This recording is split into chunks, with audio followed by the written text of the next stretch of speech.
I decided to marry my boyfriend Ethan and went to meet his family, but they didn't like me at all. They told me to never talk to them again. Maybe it's because they're used to getting what they want because they're attractive. My mother-in-law and sister-in-law were mean and jealous of anyone who had something they didn't. Unfortunately, they targeted me. Even my father-in-law and brother-in-law joined in and rejected me too. But a few months ago, I got back at them in a big way. I'm Amy, I'm 27 now, and I'm living happily with my husband, cute kid, and my parents. It all started 3 years ago when Ethan proposed to me. Ethan and I worked together and bonded over our love for movies. We went on lots of movie dates on our days off and eventually started dating. Ethan was easygoing and got along with everyone at work, earning him many friends. He didn't like arguments and was the type to forgive easily. I had a crush on Ethan ever since I joined the company, so when he asked me out, I was thrilled. I looked forward to work every day just to see him. Whenever I messed up at work and felt down, he'd stay up all night listening to me. That's when I knew I wanted to be with him forever. Ethan had dreams of starting his own business, and I wanted to support him every step of the way. I was ecstatic when Ethan proposed to me. There was no reason to say no, so I said yes right away. We decided to get married. The weekend after Ethan proposed, we went to my family's house to introduce him to my parents and tell them about our plans. Ethan got along really well with my parents, especially my dad. They liked him a lot and were happy for us. Seeing Ethan chatting happily with my parents made me feel really lucky to have him. The next weekend, we were supposed to visit Ethan's family. I realized I didn't know much about them, but I didn't think too much about it. Ethan had been living alone, so I figure he didn't keep in touch with his family much. The night before we were supposed to visit Ethan's family, Ethan told me over the phone, "My parents might be a bit strange tomorrow, but don't stress about it." I was a little worried about what he meant by strange, but I decided to wait and see. Since we had to wake up early the next day, I didn't dwell on it too much and went to bed. The next morning, we met at the station around 10 a.m. to go to his house together. It was my first time visiting his family since Ethan lived alone. Despite trying to calm my nerves, I felt anxious all morning. As we walked, I was so nervous that I could hardly focus on what Ethan was saying. Standing before me was a magnificent mansion, resembling a castle. The garden sprawled out grandly, and I couldn't help but feel intimidated at the thought of Ethan growing up here. However, his gentle smile helped ease my nerves as he said, "Feeling nervous? It's all right. Let's go."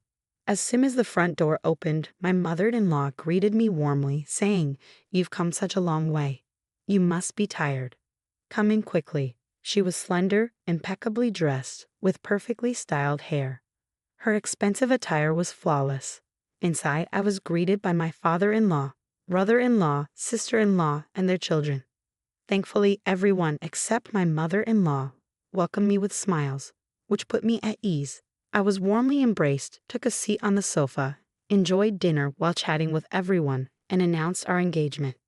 Ethan's family was thrilled, especially my mother-in-law and sister-in-law, who exclaimed, "We're so delighted to welcome such a lovely girl into our family." Their warm reception touched me deeply. The pleasant conversation flowed effortlessly. Ethan's family was quite chatty, and as stories were shared, I learned that my father-in-law owned a company specializing in package tours, with my brother-in-law working there as an executive director, aiming to take over the business in the future. Meanwhile, my mother-in-law and sister-in-law were devoted homemakers who also pursued interests like dance classes and flower arranging during the day. My sister-in-law took great care of her appearance and exuded confidence. My father-in-law was exceptionally kind, always wearing a smile and effortlessly easing any nervousness I felt by engaging me in various topics. I was genuinely relieved to see he was a good-hearted person. In the midst of the pleasant atmosphere, a conversation with my father-in-law shifted the mood. "Amy, I heard you work at the same company as Ethan. Are you a temporary worker there?" "No, I actually started as a full-time employee right after finishing university, just like Ethan. The company where Ethan and I work is a well-known corporation, highly sought after by job seekers. Securing a full-time position there is quite competitive, but fortunately, I was hired fresh out of college." "Oh, really? Where did you graduate from?" "I graduated from Harvard." That's incredible. That's incredible. You must be very talented. I'm proud to have someone like you joining our family." Amy's amazing, isn't she? She's hardworking, skilled at her job, and sharp-minded. I'm thrilled to marry her. Both my father-in-law and Ethan praised me, which was a bit embarrassing. In reality, I attended a prestigious university in the US, studying tirelessly throughout high school, even sacrificing sleep. My parents, despite financial challenges, worked hard to put me through college. I was determined to attend a good university, secure a decent job, and one day repay my parents for their sacrifices. I've been striving towards that goal wholeheartedly. Engaged in a lively conversation with others, I noticed my mother-in-law and sister-in-law had fallen silent. Concerned, I tried to steer the conversation in a different direction. Seeing a beautiful flower arrangement on the table, I asked my mother-in-law, "Did you arrange those flowers?" "They're beautiful." Her response was unexpectedly curt. "What? You, a professional in a top-tier company, interested in housewives' hobbies?" Confused by her sudden change in demeanor, I wondered why she was now being cold when moments ago she had been smiling. My sister-in-law added, "With your high education, you probably think housewives only talk about flowers." I hadn't meant to imply that at all.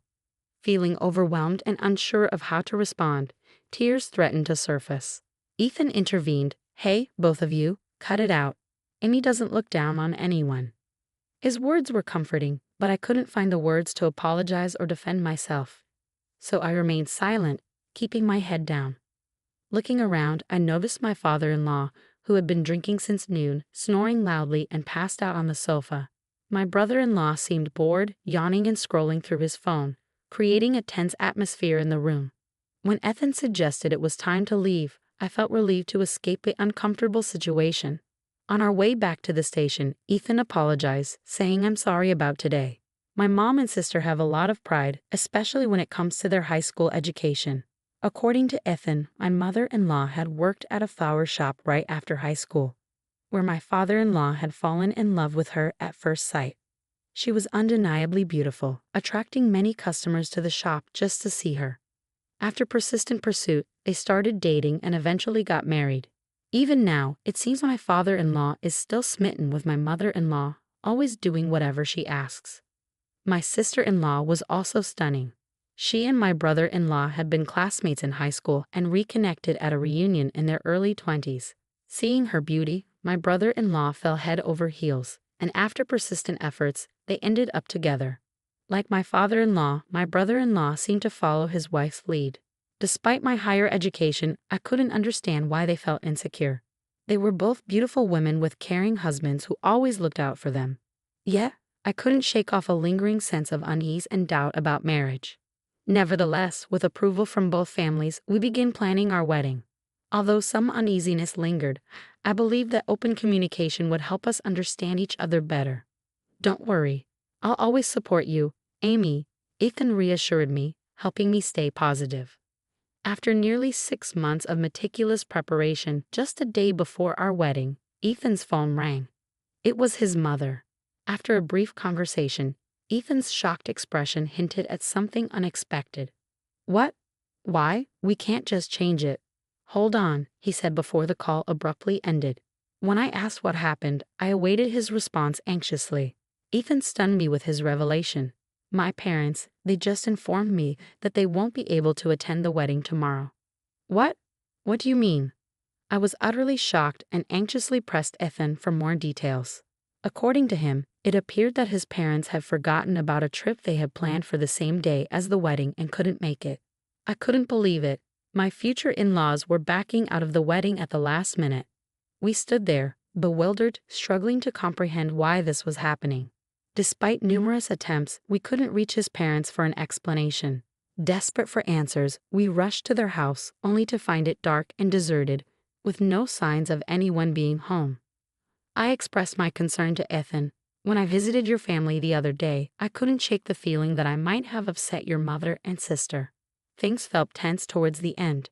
Ethan replied, "I've mentioned it before. Both my mother and sister have strong personalities. Smart women can be a bit stubborn. Even if they were upset, I wouldn't necessarily know." When I questioned, "But why would your father skip the wedding too?" Ethan explained, "My dad and brother-in-law, they tend to prioritize keeping the peace with their wives. They probably sided with them to avoid upsetting my mother." He looked troubled as he spoke, leaving me speechless. Ultimately, despite our efforts, we couldn't reach Ethan's family even on the day of the wedding. We had no choice but to proceed without them. Why did this happen? Did I inadvertently do something wrong? And was it truly just a matter of them forgetting about their planned trip to the hot springs? Even if it was, I struggled to understand why Ethan's family would choose a vacation over attending their own son's wedding. My parents, who had arrived at the wedding venue, were taken aback upon learning that Ethan's family wouldn't be attending. Ethan apologized to my parents, saying, "I'm truly sorry for the inconvenience my parents have caused." My parents reassured him, "It's not your fault, Ethan. Please don't worry. Let's just enjoy the wedding." Despite their comforting words, their expressions betrayed a hint of complexity. I felt awful for putting my parents in such a situation on our special day. Throughout the reception, we overheard whispers from both Ethan's friends and mine, all wondering, why aren't Ethan's parents here? Even our boss, who graciously offered to give a toast, inquired, "Where are your parents?" We were left grappling with how to respond. We couldn't possibly reveal the truth. My parents chose to go on a trip instead of attending their son's wedding. So when asked about Ethan's parents, we simply stated that they were feeling under the weather. What was meant to be a joyous occasion turned into a mentally draining ordeal. A few days after the wedding, Ethan and I visited his parents' house to share the news that the ceremony had concluded. "Oh, Amy, it's been a while. How was the wedding? Did you have a good time?" "I'm sorry, I couldn't attend because of my trip that day. I meant to bring you back a souvenir, but things got busy, and I forgot," she replied without a hint of remorse. Despite feeling sadness inside, pondering why I deserved such treatment, I forced a smile to maintain peace with Ethan's family. Ethan expressed his frustration, canceling the day before the wedding and having all the relatives miss out. "Is that even normal? If you didn't want to come, we could have spared you the invitation." His sister-in-law added, "I would have come if Amy wasn't the bride." "What? What does that mean?" I was bewildered, my head spinning with confusion. Then, to further escalate the situation, the mother-in-law chimed in, "Don't just blame us. I wanted to witness my son's special day, but Amy ruined it. I'm a victim too. I demand an apology." Ethan defended me, his voice firm, as I was too stunned to respond. "Amy didn't cause anything. She's innocent." Finally, the usually silent father-in-law erupted, "Enough. How dare you barge in here on our day off to complain? Is that why you're here? Get out." With furious anger, he expelled us from the house. As I slipped on my shoes at the doorway, a sharp prick startled me. Ouch! In a rush, I lifted my foot, spotting a caterpillar squirming inside my shoe. Grossed out, I hopped outside and released the critter. My mother-in-law and sister-in-law, who had been observing, asked, "Are you all right?" with a spiteful chuckle. Eager to leave, I mumbled, "Sorry for the trouble," and made a swift exit. But my mother-in-law halted me. "Amy, please avoid getting involved with us, except for weddings and funerals." "Huh?" Before I could inquire further, she shut the door abruptly, ending the exchange. Confused about my apparent offense, all I wanted was to bond with Ethan's family. During the journey home, Ethan repeatedly apologized. "You don't have to force yourself to engage with my family anymore. I'm truly sorry." Hearing that my in-laws would have attended the wedding if I weren't the bride left me feeling guilty and perplexed, even though I didn't understand why. I couldn't help but sympathize with Ethan's predicament. The next morning, I woke up to an intense itchiness all over my body. It was unbearable, prompting me to leap out of bed and rush to the mirror, only to discover that my entire body was inflamed with fiery red swelling. Despite having to work that day, I quickly called in sick and headed to the dermatologist. It turned out that the swelling was a reaction to caterpillar stings, yes, from the one I encountered the day before. The itching was agonizing, and for nearly 2 weeks afterward, I struggled to sleep due to the severe discomfort. Reflecting on the incident, I recalled noticing my brother-in-law near my shoes at the front door when I visited Ethan's house. In the past, I might have dismissed it as a harmless mistake, but given the strained relationship with my in-laws, I couldn't shake off the feeling of distrust. About a month later, Ethan fell ill and was hospitalized. He had been experiencing persistent stomach pains for a week before seeking medical attention. Concerned, I insisted he take a day off work and accompany him to the hospital, where he was diagnosed with a probable gastric ulcer, requiring further tests and hospitalization. Despite the directive to only contact them for weddings or funerals, I hesitated but ultimately decided that Ethan's parents deserved to know, so I mustered the courage to give them a call. "Hello," my mother-in-law answered the phone. My hand trembled, and I felt queasy as it rang. That's how much my feelings toward my mother-in-law had soured. "Hello, it's Amy. I'm sorry for not reaching out sooner. I have some news about Ethan." "Oh, what is it this time?"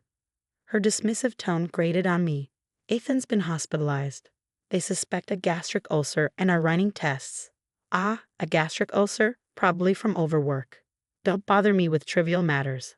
"I'm busy." "Trivial? Don't you care about Ethan?" "I don't want to hear from you. I'll make it clear. I want nothing to do with you. Don't contact me again. I'm worried about Ethan. I'll call him directly." Suddenly, my brother-in-law took the phone. "You're too persistent. Can't you see it's not a good time? I don't know what's going on with Ethan, but your constant calls are annoying." With that, he hung up abruptly. The click of the receiver felt like a breaking point. Their cruel words echoed in my mind. My mother-in-law's rejection, even with her son in the hospital, and the whole family's unilateral dismissal left me seething. They don't want me to bother them. Fine. I want nothing to do with that family. I won't ever reach out to them again, no matter what. Following the incident, Ethan's test results showed no major abnormalities, confirming a mild gastric ulcer. With medication and care, his health improved significantly. I shared everything with Ethan, who, with determination, said, "Let's distance ourselves from my family. Amy is all that matters to me now. If they can't accept her, they're not family, regardless of blood ties." A year later, Ethan left his job to pursue his longtime dream of starting a software sales business. This dream had been brewing since before our marriage, and he used his experience to make it a reality. Ethan dedicated himself tirelessly to this endeavor. And though we're still in the early stages, witnessing even a small part of his dream come to life filled me with joy. Our happiness multiplied when, a year into his business venture, we welcomed a healthy baby boy into our lives. My parents were thrilled about their new grandchild. Despite the nearly 2-hour journey from their home to ours, they visited frequently, filling each day with happiness. Naturally, we didn't inform Ethan's parents about the birth. Even if we had, they likely wouldn't have shown interest anyway, so it didn't bother us much. Since the phone call, we hadn't heard anything from them, which was a relief. It felt comforting to be free from the stress of dealing with Ethan's peculiar family. Then, several months later, something unexpected occurred. The novel coronavirus began spreading globally, prompting our country to declare a state of emergency and urge people to stay home. News coverage was dominated by discussions about the virus, highlighting its impact on industries like restaurants and tourism. Seeing the challenges these sectors face made my heart ache. I found myself wondering about the state of Ethan's father's package tour company, but honestly, it wasn't my concern. In fact, I might have even smirked at the thought of how his business was faring. Despite this, Ethan's own business was thriving. Although there were initial financial uncertainties, our income had surpassed what Ethan earned as an employee, and things were going smoothly. During this period, Ethan started receiving numerous calls from his parents' home. However, he seemed hesitant to engage with them, often ignoring the calls altogether. Voicemails piled up, but Ethan chose not to listen, adamant about distancing himself from his family. I frequently reassured Ethan, saying, "You don't need to worry about me. It's okay to reach out to them." Despite my disdain for his family, I felt guilty about potentially causing Ethan to sever ties with his parents. Yet Ethan remained steadfast, insisting, "Amy is the most important person in my life, not my parents. If they can't accept you, even as my parents, they hold no value to me." I felt a mixture of sorrow and admiration for Ethan's unwavering loyalty. Despite Ethan's ongoing refusal to answer calls from his parents, a letter arrived one day from their family home. Its contents were straightforward. "Our business is on the brink of bankruptcy, and we need to discuss urgent financial matters." Their audacity was astounding, considering they had cut ties with us. They demanded immediate contact, but we chose not to respond. Let them deal with their own troubles. That's what they deserve. Soon after, my phone began to ring incessantly. Since I was at work, I didn't notice the call, but a voicemail was left behind. It seemed Ethan's parents, unable to reach him, resorted to contacting me despite my earlier request not to. Reluctantly, I listened to the message only to hear, "Is this Amy's number?" If Ethan keeps ignoring me, I'll pay him a visit. Make sure he knows. That was the extent of the message. 2 days after the voicemail incident, Ethan had a rare day off as it was Saturday. We were enjoying a peaceful family time at home, discussing our plans for the day after lunch when the doorbell suddenly rang. Glancing at the monitor, I saw my 4 in-laws standing outside. Ethan, noticing my shock, approached to see for himself. With a heavy sigh, he suggested we ignore them, confident they would leave if we didn't open the door. But I felt differently, thinking it would be pitiful to leave them standing outside after they had made the effort to visit. Ethan hesitated for a moment before agreeing to unlock the door. But pitiful? I couldn't bring myself to feel that way about such unpleasant in-laws. I intentionally kept the voicemail from Ethan, knowing it would draw them to our doorstep eventually. My surprise at seeing them on the monitor was just an act. I anticipated their arrival. There was a motive behind letting Ethan's parents into our home. A retaliation was brewing, and it was time for a showdown. As soon as the door swung open, the 4 of them barged in without any sense of courtesy. Annoyed, they grumbled about the delay in opening the door. Their lack of manners was astonishing. Upon entering, Ethan's mother noticed our son playing happily with his toys and questioned his identity. I calmly replied that he was our son. She remembered my request not to contact us but dismissed it, claiming it wouldn't make a difference since we didn't seem interested anyway. Her contemptuous gaze and muttered remark about my cheekiness only fueled my resolve. I found myself relishing the moment and decided to address Ethan's father directly. So, what's the purpose of this unexpected visit? It would have been courteous to inform us beforehand if you intended to drop by, I remarked casually. Ethan's father, visibly irritated, retorted, "Didn't you read the letter?" "You mean the one that arrived 2 days ago?" I countered. His response was laced with frustration. "If you had read it, you would have contacted us." It clearly stated the urgency of the matter. Swiftly, I replied. "Oh, you wanted me to reach out? But you made it clear you wanted no association with us." I saw no reason to comply. Suppressing my amusement at the stern expressions of the 4, I noticed Ethan, my husband, staying silent, wisely allowing me to navigate the conversation. It was incredible to think he was raised by parents lacking such basic sensibilities. Suddenly, my father-in-law's demeanor shifted, and he began pleading, "I apologize for the past. With COVID wreaking havoc on our business, cancellations are rampant and new bookings are non-existent. If this persists, we face ruin. Can you spare some financial assistance?" I remained composed as I responded, "I sympathize with your situation, but I must decline. It's not easy to extend help to someone who's severed ties."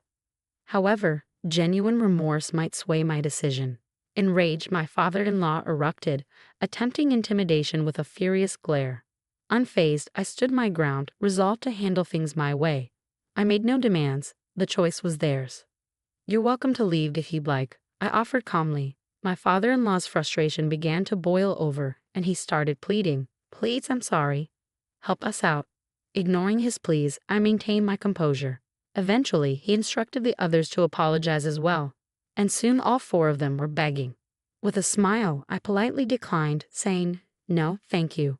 Enraged by my refusal, my father-in-law slammed his hand on the table, shouting, You act all high and mighty when I'm humbling myself." He grabbed my collar, catching me off guard. Before I could react, Ethan intervened, firmly stating, "Dad, don't lay a hand on Amy." Ignoring Ethan's warning, my father-in-law demanded, "Are you taking your wife's side over your parents?" Ethan's response was unwavering. "Amy is the most important person to me right now. I can't condone mistreatment towards her, even from my parents. If you can't sincerely apologize to Amy, then leave." Infuriated, my father-in-law struck Ethan in the face.